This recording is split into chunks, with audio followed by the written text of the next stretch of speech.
নমস্কার, ETV news বাংলায় আপনাদের স্বাগত। প্রতি সপ্তাহের মতো আনকাট সেগমেন্ট নিয়ে আপনাদের সঙ্গে আমি দেবপ্রিয়, আর এই সপ্তাহে আমাদের অতিথি রূপঙ্কর।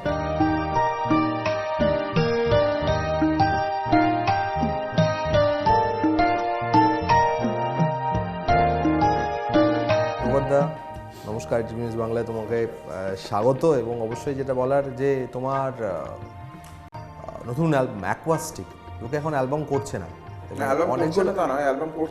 মানে তুমি যেভাবে করছো আর কি। এখন তো এইভাবেই করার উপায়, মানে একটাই উপায় হচ্ছে যে এখন একটা সময় অবধি আমি একটু খুব ইউটোপিয়ান চিন্তা নিয়ে বসেছিলাম যে the golden days will come back, মানে যে ফিজিক্যাল সেল হবে, সিডি বিক্রি হবে, বা যে কোনো ফরম্যাটে ফিজিক্যালি সিডিগুলো বিক্রি হবে, সেটা ভেবেছিলাম।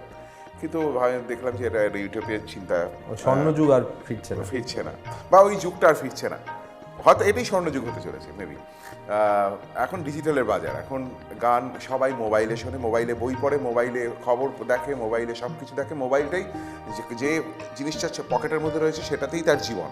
তো আমি দেখলাম যে উপায় নেই, তো আমি প্রথম এটা অ্যাকোস্টিক 6টা গান রয়েছে, 6টা গানের মধ্যে 5টা গানই is dedicated to a instrument. Last গানটা কামব্যাক, মানে তোমার কি মনে হয় বাংলা সঙ্গীতে যে অবস্থাটা একটা কামব্যাক করা দরকার? সঙ্গীতের যে অবস্থা, কামব্যাকটা এই কারণে লেখা, গানটার নাম হচ্ছে ফিরে যাওয়ার মুহূর্তগুলো বলে। তো যেহেতু সমস্ত গানগুলোর বাকি যে গানগুলোর সমস্ত ইনস্ট্রুমেন্ট নিয়ে সেগুলো সব ইংরেজি নাম দিয়েছি, মানে ইংরেজিতে লেখা হয়েছে। তো আই থট যে ওটা যেহেতু ফিরে যাওয়ার মুহূর্ত, সেজন্য কামব্যাক যদি লেখা যায়, এই জন্য ফিরে যাওয়ার মুহূর্ত যখন বলছো। ও আরেকটা জিনিস আমার একটু ইন্টারেস্টিং, আমি না বলে পারছি না, তোমাকে একটু আমি বিয়ে করলাম, সেটা হচ্ছে যে এই প্রথম কাজ, যে কাজটাতে এই গানগুলোর কপিরাইট সব আমার থাকবে। আচ্ছা, হ্যাঁ, মানে এটা আমার কোম্পানি রূপঙ্কর মিউজিক একাডেমি। এই আমাদের একটা একাডেমি আছে বর্ধমানে, এবং কলকাতাতেও আমরা শিগগিরই শুরু করব। তো এই রূপঙ্কর মিউজিক একাডেমি থেকে এটা রিলিজ হলো। আমি এই জায়গা থেকে, মানে আমি যে প্রশ্নটা আগে করতে চাইছিলাম সেটা পরে করব, কিন্তু এখন যেটা করবো এই জায়গা থেকে, যেহেতু কপিরাইট, আর অথচ একটা সময় ছিল যে মানে তোমাকে ডেমো নিজের করার জন্য বাবার কাছ থেকে টাকা ধার নিয়ে করতে হয়েছিল। তো বাবা দিয়েছিল, মানে সেই আর কি, মানে টাকা নিয়ে করেছিল, মানে তোমার কাছে তখন 500 টাকাও ছিল, প্রায় 1 লাখ টাকার মতন তোমার কথাতেই। তো সেই জায়গায় দাঁড়িয়ে এখন এখানে তুমি নিজের মিউজিক কোম্পানিগুলোকে, তো মানে কিভাবে দেখো? মানে আমি বলবো যে এই মুহূর্তে তো আমি যা দেখতে পাচ্ছি বাজার, সেই মার্কেট, সারা পৃথিবীর মিউজিকের মার্কেট, আমি বলবো রাদার, আমি খুব একটা নেগেটিভ কথা বলবো না, খুব পজিটিভ। এই কারণে বছর 5 যেতে দাও ম্যাক্সিমাম, তার আগেই হয়তো হয়ে যাবে। আমি জানি না, আমি হয়তো একটুখানি বেশি বাড়াবাড়ি করে ফেলছি। সিনেমা হলে গিয়ে সিনেমা দেখা বন্ধ হয়ে যাবে, বুঝেছো? আর তোমার মিউজিক সিস্টেম কোনো দোকানে আর থাকবে না। সবাই একটা ইয়ারফোন, হেডফোন কিনবে, আর একটা মোবাইল থাকবে, বাস, দ্যাটস অল। এই যে ভিউ আমার এই গানটায় হয়েছে মাসিতে, এখন পর্যন্ত 5000 ভিউ এখন চলছে। ইটস গুড, মানে 2-3 দিনে এটা যথেষ্ট ভালো। তো কোথাও কি লার্জার অডিয়েন্সকেও তুমি পৌঁছে যাবে, সেটাও তোমার ইচ্ছে, মানে একজন শিল্পীর যে আমার এত আরো যারা আমি ইনফ্যাক্ট আমি এটা গ্লোবালি আমি লোকের কাছে পৌঁছে দিতে চাই, মানে যারা বাঙালি নন তাদের কাছে পৌঁছাতে চাই। কিন্তু শুনতে কি চাও বলে যখন করেছিলে, কেউ শুনতেই চায়নি তোমার অ্যালবাম। তুমি শুনবে, সেটা তো ঘটনা। এটা তো প্রথম আমার অ্যালবাম, সেই অ্যালবামটা নিয়ে আমি প্রচুর উত্তেজনা ছিল। ভালো হয়েছে একদিক দিয়ে। আমার মনে হয় কি জানো, ওয়ান্ডার বয়, মানে আমি ওয়ান্ডার বয় কয়েকজনকে দেখেছি আমার জীবনে, যারা একদম এসেই একদম দারুণ, মানে জাস্ট এলো আর জয় করলো। তাতে কি হয়, জয়ের মজাটা থাকে না। তো এই জায়গা থেকে আরেকটা যেটা তুমি মানে বললে আর কি, সেরকম তোমার ঠিক তার পরের অ্যালবাম ছিল হচ্ছে রিমেক, সেটাও চলেনি, সেটাও তুমি বোধহয় খুব খুশি হয়েছিলে মনে মনে। রিমেকটা আমি আসলে করতে চাইনি, রিমেক করতে আমার কোনোকালই ভালো লাগে না। আমি একটা অ্যালবাম জীবনে খুব ভেতর থেকে না খেটে কাজ করেছিলাম, সেটা হচ্ছে ওই অ্যালবামটা। ওটা হিট হলে আমার খুব খারাপই লাগতো।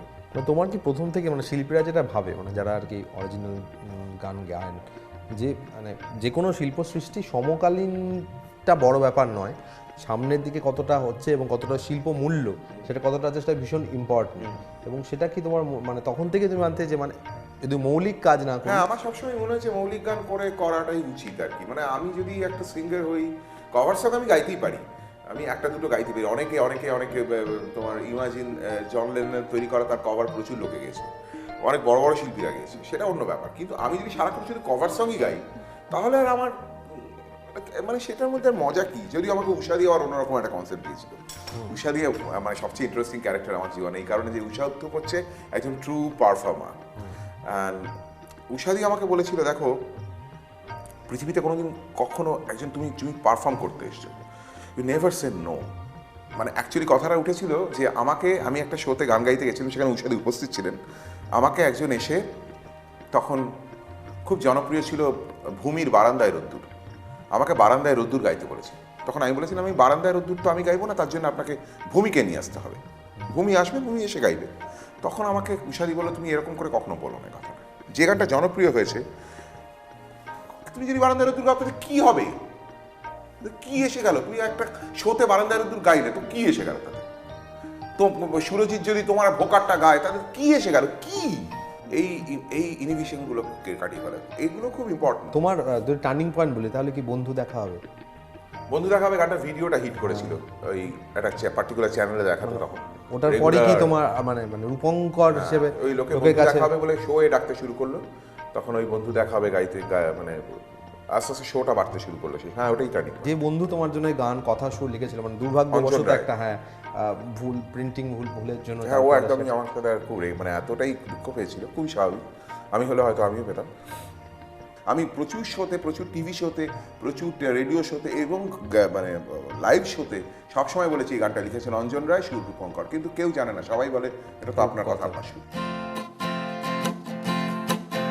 জানি আসবে তুমি ঝড় হয়ে, না জানি কত কত আশা নিয়ে, জানি যাবে চলে ফিরে ফিরে, আমি পাশে থেকে একটু দূরে, বন্ধু দেখা হবে, বন্ধু দেখা হবে, বন্ধু দেখা হবে, বন্ধু দেখা হবে। তুমি বিভিন্ন জায়গায় বলেছো, বিভিন্ন জায়গায় অন্তত আমি জানি এক জায়গায় বলেছো যে যারা চাইল্ডহুড হিরো হয়, যাদের সঙ্গে মানে যাদেরকে দেখে বড় হওয়া, যাদেরকে সামনে রেখে তোমার মানে কেউ আর কি, মানে সেটা হিরো হতে পারে, গায়ক হতে পারে, দেখে তাদের কাছাকাছি আসতে না। এবং তোমার হিরো মানে বাংলা গানের ক্ষেত্রে অ্যাটলিস্ট কবির সুর। আমি ওনারও কাছাকাছি যাওয়ার চেষ্টা করি না, আমি ওনার সাথে কিন্তু একবার গেছিলে। না না, সেটা কাজের জন্য গেছিলাম।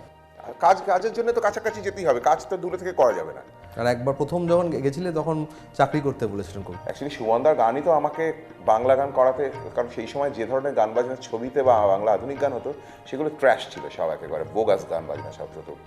সেগুলো আমাকে কোনোভাবেই কখনোই কোনো রকমের কোনো ইনফ্লুয়েন্স আমার গান বাজনা আমাকে দিত না আর কি। তো সুমনদার গানই আমাকে ইনফ্লুয়েন্স করেছে ভীষণভাবে প্রথমে, তারপরের দিকে নচিকেতা কিছুটা, অঞ্জন দত্ত, শিলাজিৎদা সবাই। সেই জন্য আমি সুমনদার সাথে দেখা করতে গেছিলাম, গিয়ে বলেছিলাম যে কি করবো। সুমনদা বলেছিলেন চাকরি করো, কারণ মিউজিশিয়ান হয়ে থেকে শুধুমাত্র রোজগার করা মানে পেট চলবে না। তো সেইটা সুমনদার পরে আমি শুনিনি, আমি আর চাকরি বাকরি করার চেষ্টা করিনি। আমি অবশ্য এখন লোকদের অন্যদের তাই বলি, সাজেস্ট করি আর কি। এখন আমার কাছে যারা যদি আসে তাদেরকে সাজেস্ট করি চাই কিছু একটা অন্য কিছু করো। আমি আমার মিথটাকে ভাঙতে চাই না। আমি আমার মানে আমার একটা স্বপ্ন, মানে একটা ভাবনার জায়গায় সুমনদা রয়েছে, যে জায়গাটা না একদম সুমনদা একদম খুব ঘনিষ্ঠ হয়ে গেলে তখন না তার এমন অনেক কিছু আমি দেখতে পাবো, জানতে পারবো যেটা আমি জানতে চাই না। প্রত্যেক শিল্পী তো এটা সম্ভব না, প্রত্যেক রাইটার এটা সম্ভব না যে গানটা লিখছে, যে গানটা সুর করছে, যে ভাবনাটা নিয়ে সেই সৃষ্টিটা করছে সেও সেরকমই হবে, সবসময় তা হয় না আর কি, বেশিরভাগ সময় তা হয়ই না। সুতরাং আমি মনে করছি যে সেও সেরকমই, কিন্তু আসলে হয়তো তা নয়, তো সেই জন্য আমি বুঝতে চাই না। তোমাকে যারা ফ্যান হিসেবে তাদের ক্ষেত্রে তুমি এই একদমই তাই বলবো, কারণ আমি তো সত্যিই তাই নই। আমি এই সবচেয়ে বড় কথা, আমি কি জন্য বেশি জনপ্রিয়, আমি রোম্যান্টিক গান গাই বলে। আমার ব্যক্তিগত জীবনে আমি আর মানে প্রেমের ধারে কাছে কোথাও নেই আর কি। কিন্তু যতই তুমি আনরোমান্টিক বলো, সিরিয়াসলি আমি তাই আনরোমান্টিক বলো, কিন্তু আমি জানি না কজন দর্শক জানে যে বৌভাতের দিন তুমি পালিয়ে শো করতে গেছিলে। পালিয়েছিলাম মানে আমি শ্যামনগরে শো করতে গেছিলাম, অ্যাকচুয়ালি আমি চৈতালিকে নিয়েও গেছিলাম। তার কারণ হচ্ছে আমাদের বৌভাতের দিন শো এসেছিল আমার, এবং আমাদের হানিমুনে যাওয়ার টাকা ছিল না। তো একটা চাঁদিপুর যাবো ঠিক করেছিলাম। তো ওই শোটা করতে পারলে শ্যামনগরে আমি 1,600 টাকা পেতাম। তো 6,000 টাকা পেলে আমার চৈতালির কাছে আর 2-2,500 টাকা ছিল, তো 8,500 টাকা দিয়ে আমার চাঁদিপুর ট্যুর হয়ে যেত আর কি। তো আমি ওই লোভটা ছাড়তে পারিনি আর কি। যে রোম্যান্টিকতাটা অন্যরকম একটা ব্যাপার, বুঝেছো তো? মানে রোম্যান্টিক মানে আমি আমাকে একবার একটি মেয়ে এসে বলেছিল, আচ্ছা আপনি প্রিয়তমা গানটা কীভাবে তৈরি করলেন? আমি বললাম প্রিয়তমা গানটা আমি তৈরি করলাম, সুর করলাম, লিখলাম, হয়ে গেল। সে মেয়েটা এত হার্ট হলো বলে যে আপনি মানে ও ভেবেছিল আমি বোধহয় মেরিলিন মনরোকে সামনে দেখছি, কি আমি বোধহয় মাধুরী দীক্ষিতকে সামনে দেখছি, আমি তাদের বা তোমার কোনো প্রেম আমি প্রেমিকাকে ছুঁয়ে প্রেমের গান লিখছি, এরকম তো নয়। চলে এসো আজ রাতে, চলে এসো আমার সাথে প্রিয়তম, তোমার দু চোখ যত দূর যাব আমি তত দূর প্রিয়তম। আজ যেন ভেসে যায় ধুলো মেঘের ধারে ঘেসে, তোমার কথা তোমায় বলছি শোনো তুমি, চলে এসো আজ একবার, চলো মরে যাই বারবার প্রিয়তম শুভম প্রিয়তমা তো শোনালে, তো তোমাকে প্রিয়তম বলে লোকজন মানে সেরকম ফ্যান ফলোয়িং মানে তারা এরকম কিরম এরকম কোনো একটা মোমেন্ট মনে আছে? এটা বেশ অনেক মজার moment আছে। মজার হতে পারে বা এবং মজার নয়, মজার বা খুব ভয়েরও। ভয়ের অ্যাকচুয়ালি আমি খুব বিপদে পড়ে গেছিলাম একবার। একটা মেয়ে আমাকে বাড়িতে ফোন করতো, তখন আমার বাবা মা বেঁচে। একদিনকে মেয়েটির বাবা ফোন করেছে, ফোন করে বলছে আপনার ছেলে রূপঙ্কর? তখন আমার বাবা বলেছে হ্যাঁ। আমার মা ধরেছে ফোন, হ্যাঁ হ্যাঁ। আচ্ছা আপনার ছেলে বিবাহিত? তখন আমার মা বলেছে হ্যাঁ ও তো বিয়ে হয়ে গেছে। আচ্ছা উনি গান করেন রূপঙ্কর তো? তখন হ্যাঁ। উনি এরকম অসভ্য কেন? কেন উনি আমার মেয়ে ক্লাস 12-এ পড়ে, ক্লাস 10-এ পড়ে, অ্যাসেম্বলি অফ গড লরেটো হাউসে পড়ে শিয়ালদায়। রেগুলার এসে উনি আমার ছেলে মেয়ের সাথে মিট করেন, মেয়েকে নিয়ে বেড়াতে যান। তারপরে একদিনকে আমার স্ত্রীর মোবাইলে ফোন করেছে, কী করছে আপনি জানেন আপনার স্বামী আমার মেয়ের সাথে ঘুরে বেড়ায়, ক্লাস 10-এর মেয়ে। এইবার একদিনকে শিয়ালদাতে আমি একটা শো করতে গেছি সন্ধ্যেবেলায়, গাড়িতে এসে আমাকে নক করছে। মেয়েটা বলছে তুমি আমার সাথে, তুমি আমাকে নিয়ে ডায়মন্ড হারবার গেছো, তুমি আমার সাথে যা যা করা সব করেছো। লোকজন আমার দিকে, আমার প্রোগ্রাম শুনে কি আমাকে পেটানোর জায়গা তৈরি হচ্ছে আর কি।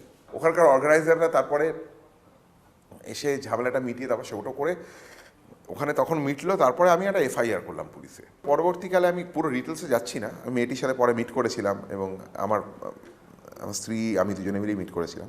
মেয়েটি একটা হ্যালুসিনেশনে দেখে আর কি, সেটার পরে বাবা মারাও বুঝতে পেরেছিল। আরেকবার একটা বড় কেচ্ছায় পড়ে গেছিলাম। একটা মেয়ে কথা বলে মানে জাস্ট এমনি অটোগ্রাফ নিতে গেছিলো, এবং আমি তখন বোধহয় খুব মন দিয়ে সিগারেট খাচ্ছিলাম। মেয়েটাকে বলেছিলাম আমি এখন অটোগ্রাফ দিতে পারবো না, এবং সেই তাতে হঠাৎ করে মেয়েটি এসে বলছে আমি নাকি ওকে মলেস্ট করেছি। আমাদের দেশের আইন কানুনের অবস্থা এতটাই খারাপ, আপনারা যারা দেখছেন শুনছেন তাদের বলি, আমাকে এই মামলাটাকে ডিল করতে হচ্ছিল পয়সা দিয়ে। I have to pay some money to her, না আমি ফেঁসে যেতাম। তুমি এত জনপ্রিয়, তো এত গান তোমার পপুলার হয়েছে এবং তোমার গান লোকে পছন্দ করে, এবং বিভিন্ন প্রোগ্রাম বলে এবং ঘরোয়া অনুষ্ঠান তোমার সঙ্গে আমি কদিন আগে শেয়ার করছিলাম যে তোমার গান লোকে গায়। তা সত্ত্বেও রূপঙ্কর ভালো গান গায়, রূপঙ্কর এই সময়ের অন্যতম সেরা শিল্পী, সেটা বলতে লোকের খুব গায়ে লাগে কেন বলো? হ্যাঁ সেটা আমার মনে হয় কিছু কিছু সময় I don't care, I care damn actually. আমার কিছু মনে হয় মানে অ্যাকচুয়ালি এখানে না ভীষণ গা ঘষাঘষির যে একটা ইন্ডাস্ট্রি আর কি, লবির ইন্ডাস্ট্রি।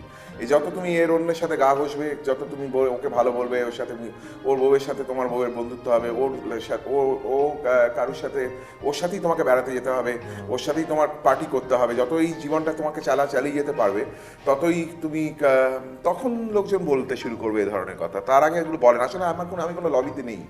আমার সবাই আমার যারা ইন্ডাস্ট্রির লোকজন আছেন they all R my colleague. কেউ আমার বন্ধু নয়, বন্ধু কথাটা মানে অন্য হয়, হ্যাঁ বন্ধু তারা কেউ নয়, তারা আমার সবাই কলিগ। আর এখানে এই যে তুমি বলছো যে এই সম্মানটা আমি পাইনি, সেটা আমার মনে হয় মাঝে মধ্যে। কারণ ইনফ্যাক্ট আমি যখন রাষ্ট্রীয় পুরস্কার পেলাম, ন্যাশনাল অ্যাওয়ার্ড পেলাম, আসছিলাম তখন আমাকে নিয়ে কোনো কিছুই হলো না আর কি। অথচ এটা যদি অন্য কোনো আর্টিস্ট হতো আমার মনে হয় তাকে হয়তো একটু বেশি মাথা যদি আমি প্রথম খবর দিয়েছিলাম তোমাকে, রাইট? তুমি আমাকে প্রথম ইন্টারভিউ করতে আমি গেছিলাম, তুমি একটা শুটে ছিলে, তুমি আমাকে ইনফর্ম করেছিলে। তো ঘটনাটা হচ্ছে তখন সেগুলোতে দুঃখ লাগে, কিন্তু তারপর ভাবি ঠিক আছে এটাই হয়তো আমার পাওয়ার ছিল। আসলে আমার তো পাবলিক রিলেশন খুব একটা ভালো না, আমি অনেক কাজই পাই না তার জন্য। এবং তুমি মনে করো যে এত বছর ধরে যখন এইভাবে থেকে তুমি আছো, এইভাবে থেকেই তুমি থাকবে। আমাকে অনেকে বলে বম্বে যাচ্ছ না কেন?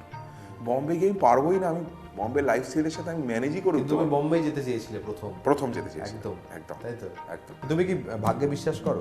না আমি ভগবানই বিশ্বাস করি না। একদম। সুতরাং ভাগ্য টাগ্য তো প্রশ্নই ওঠে না। তাহলে এ তুমি কেমন তুমি গানটা, তুমি গান গাওয়ার পর যা পপুলার হয়েছে, এবং যেটুকু আমি জানি যে সুমনদা এই গানটা কাউকে দিতে চাইছিলেন না, এবং আমি মানে কাউকে অসম্মান না জানিয়ে বলছি, তুমি যে গানটাকে এতটা বিখ্যাত হলো সেটা হয়তো যে সোর্সটা তার পক্ষেও দুঃখের বা বেদনার কেন হয়তো এটা হবে হয়েছে বলতো? না, এটা খুব দুঃখের হয়েছে ব্যাপার। না, কি মুশকিল। না সেই আমি গানটাকে একটা গান তৈরি করলাম, আমি মনে না না সে করলাম যে- নিজে গেয়েছে গানটা, আমি সেটাই বলছি, যেহেতু সে নিজে গেয়েছে, রেকর্ড করে মানে অনেক ইউটিউবে গেলেও এখনো পাওয়া যাবে, কিন্তু তোমার গলায় গানটা অনেক অনেক বেশি পপুলার হয়ে গেল। হয়তো যারা সুমনদার ফ্যান তারা হয়তো মানে দ্বিমত প্রকাশ করতে পারেন, কিন্তু এটাই সত্যি যে অনেক বেশি পপুলার, এবং তোমার গান হিসেবেই মানুষ চেনে, জানে। হ্যাঁ, তা হতে পারে। তো এটা ঠিক। সেটা সেটা কি বলো, সেটা ভাগ্য নয়? ভাগ্য না, কেন ভাগ্য কেন হবে? মানে এর সাথে ভাগ্যের কি সম্পর্ক? তুমি ভাগ্য- ওটা ভাগ্য গেয়েছো মানে ভালো। ভাগ্য কি, ভাগ্য কি কি করেছে? ভাগ্য টাগ্য কিছু বলে ওসব কিছু হয় বলে আমি বিশ্বাস করি না। এটা আমি ঘটেছে, ঘটনাটা হয়েছে, সুমনদা আমার ফোন করেছে গানটা গাওয়ার জন্য, এটার সাথে আমার ভাগ্যের কি সম্পর্ক? ভাগ্যটা কি? তো তুমি কি এটাকে তোমার গান হিসেবেই বলতে চাইবে? যে হ্যাঁ, সব গান আমারই তো popular গান এটা। হয়েছে। হ্যাঁ। এটা কেন আমার গান নয়? আমি তো গেয়েছি তো। এ তুমি কেমন, তুমি চোখের তারায় আয়না ধরো, এ কেমন কান্না তুমি আমায় যখন আদর করো। এ তুমি কেমন, তুমি চোখের তারায় আয়না ধরো, এ কেমন কান্না তুমি আমায় যখন আদর করো। সিনেমায় যখন তুমি গান গেয়েছো, বেশিরভাগ গানই তোমার পপুলার, তাহলেও কি ওই কারণে যেটা বলছিলে যে পার্টি টার্টিতে যাও না বলে কি তাও সিনেমার গান তোমার কাছে মানে খুব ঘন ঘন আসে না? অনেকে আছে যারা পরপর গাইছেন। আমি বুঝতে পারি না কেন, তার কারণটা কি। আমি আসলে আমার কোনো না কোনো জায়গা থেকে কি কারণ এটা তো বলতে পারবো না, মনে হয় তাই হবে। হয়তো লোকজনের সাথে মেলামেশা করি কম, সেই জন্যই সেইটাই ভাবি আর কি। অ্যাকচুয়ালি সেটা ছাড়া আর তো কোনো কারণ থাকতে পারে না। বা এখন যারা মিউজিক ডাইরেক্টর তারা আমাকে পছন্দ করে না, হতে পারে, সেটা হতে পারে। আমাকে দেখে লোকজন যেমন বলে, একটা সময় বলতো আমি খুব অহংকারী, এটা অনেকে বলতো আমি খুব অহংকারী। আমি অহংকারী নই। অহংকার তো কিছুটা থাকবেই। আমি আমার নিজের ব্যক্তিগত মানুষটার জন্য অহংকারী। কিছু কিছু সময় আমার কথাবার্তা লোকে বলে আমি খুব মানে কি বলে ওটাকে, ছোটখাটো। হ্যাঁ, ঠোঁটকাটা, ব্যাড বিহেভ করি। সেটা তো আমি করি। আমাকে যে কেউ যদি মানে আমি কাউকে খুব একটা তেলিয়ে কথা বলিনি আজ পর্যন্ত, বলতে পারবো না। একদম গান থেকে একটা অন্য জায়গায় আসবো, থিয়েটার। মানে তুমি এখন খুব থিয়েটার করছো, কিন্তু তোমার মানে শুরুও ছিল নান্দিপটে বোধহয় হারমোনিয়াম মানে বাজানোর একজন হিসেবে আর কি, তোমাকে এরকম একজন খোঁজা হচ্ছিল, তুমি গেছিলে, কিন্তু তারপরে তুমি থিয়েটারের প্রেমে পড়ে যাও। অ্যাকচুয়ালি থিয়েটার তো কি যেন ঘরের খেয়ে বোনের মোস্তারা না কি একটা বলে না কথাটা, থিয়েটার করাটা অনেকটা থিয়েটার। তখনও তাই ছিল, তখনও তাই ছিল, এখনও আর কি। হ্যাঁ, কারণ থিয়েটার করে পয়সা হয় না তো। আমি আসলে খুব প্রতিবাদী চরিত্র। হ্যাঁ, আমি অনেক বিষয়ে আমি অনেকের সাথে সহমত হই না, কিন্তু প্রতিবাদ করার ক্ষমতাটা আমার অনেক জায়গা থেকে কমে গেছে। আমাকে এমনভাবে প্রেজেন্ট করা হয়েছে, আমি যখন আমার গানের মাধ্যমে কখনো প্রতিবাদ করতে চাই, তখন অনেক ছেলে আমার ফ্যানেরা তারা বলে যে তোমার মুখে প্রতিবাদ খুব একটা ভালো লাগে না, তুমি রোম্যান্টিক গান করো। তো সেই জন্য আমার একটা আদার অপশন দরকার ছিল যেখান থেকে আমি আমার প্রতিবাদটা জানাবো, এবং সেই জন্য আমি প্রতিবাদ করি থিয়েটারের মাধ্যমে। এতটা মানে কোন কোন বিষয় নিয়ে তুমি এতটা আমি এসব বলতে পারবো না, টেলিভিশন চ্যানেলে বলতে পারবো না। ঢেউ উঠছে, কারা টুটছে, আলো ফুটছে, প্রাণ জাগছে। ঢেউ উঠছে, কারা টুটছে, আলো ফুটছে, প্রাণ জাগছে। ঢেউ উঠছে, কারা টুটছে, আলো ফুটছে, প্রাণ জাগছে, জাগছে, জাগছে। ঢেউ উঠছে, কারা টুটছে, আলো ফুটছে, প্রাণ জাগছে। মানে এই ঢেউ এবং ঢেউ ওঠাটা খুব জরুরি এখন, এবং এক্স্যাক্টলি, খারাপ ওঠাটা ভীষণই দরকার। ভীষণ। সারা পৃথিবীতে উচিত, শুধু ভারতবর্ষে নয়, সারা পৃথিবীতে উচিত। শুধুমাত্র প্রেমের গান জীবনে সত্যি নয়, শুধুমাত্র প্রেমটা সত্যি নয়, আরও অনেক সত্যি আছে। প্রেমটা তো আছেই, প্রেম তো করা ভালো। ভ্যালেন্টাইন্স ডে পালন করা হচ্ছে, দারুণ, খুব ভালো। নাকা নাকা প্রেম করে যাও, কিন্তু শুধু সেটা করলে তো হবে না। জীবনটাকে তুমি আসলে কি মানুষের মানে এটা না গন্ডগোলে হয়ে গেছে পুরোটাই ফরম্যাট করতে হবে। ফরম্যাট করতে হবে। ইন্টারভিউ একদম শেষের দিকে এসে গেছি। আমার এবং আমি জানি অনেকেরই পার্সোনাল ফেভারিট, তোমার টানে। তোমার টানে সারা বেলার গানে ওরে রঙ্গমিল নিশীথ জানে। তোমার টানে সারা বেলার গানে ওরে রঙ্গমিল নিশীথ জানে। তোমার টানে তোমার জার্নিটা, এতদিনের যে জার্নিটা, এই মুহূর্তে দাঁড়িয়ে এবং আজ থেকে কিছুদিন পর কিভাবে দেখছো? কিছু পর আমি বলতে পারবো না। ভাবতে আমি তো চাইছো ওরা না। প্ল্যান লোক নই, প্ল্যান করেছি ওরার মতো যায় লোক নই। তবে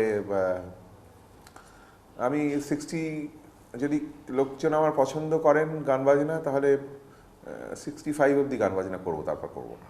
লন্ডনে যে সারেগামাপায় যে প্রথম রাউন্ডেই হেরে গেছিল, মানে সে কি তখন ভাবতে পেরেছিল যে আজ যে জায়গায় তুমি এত দূর পৌঁছতে পারবে? কখনোই এবং ভাবতে হেরে এবং বারবার একই জায়গায় থাকা, কখনো- পাসপোর্ট কেড়ে নিয়ে, এক্স্যাক্টলি, কখনোই ভাবতে পারিনি, কখনোই ভাবতে পারিনি। যেটা গেছে হ্যাঁ। যা গেছে তা যা। হ্যাঁ, যা হয়েছে সেটা নিয়েও আমার পুরো ভাবনা নেই। মানে এরকম নয় যে সেটার জন্য করে আমার পেছনে 4টে বড় ল্যাজ গজিয়ে গেছে, মাথায় 2টো শিং গজিয়ে গেছে, এরকম তো কিছু হয়নি। তো আমি সেসব কিছু ভাবি না আর কি। আমি খুব নর্মাল লাইফ লিড করি। তুমি আমাকে সব কিছু করতে দেখবে, আমি বাজার ফাজার করতে দেখবে।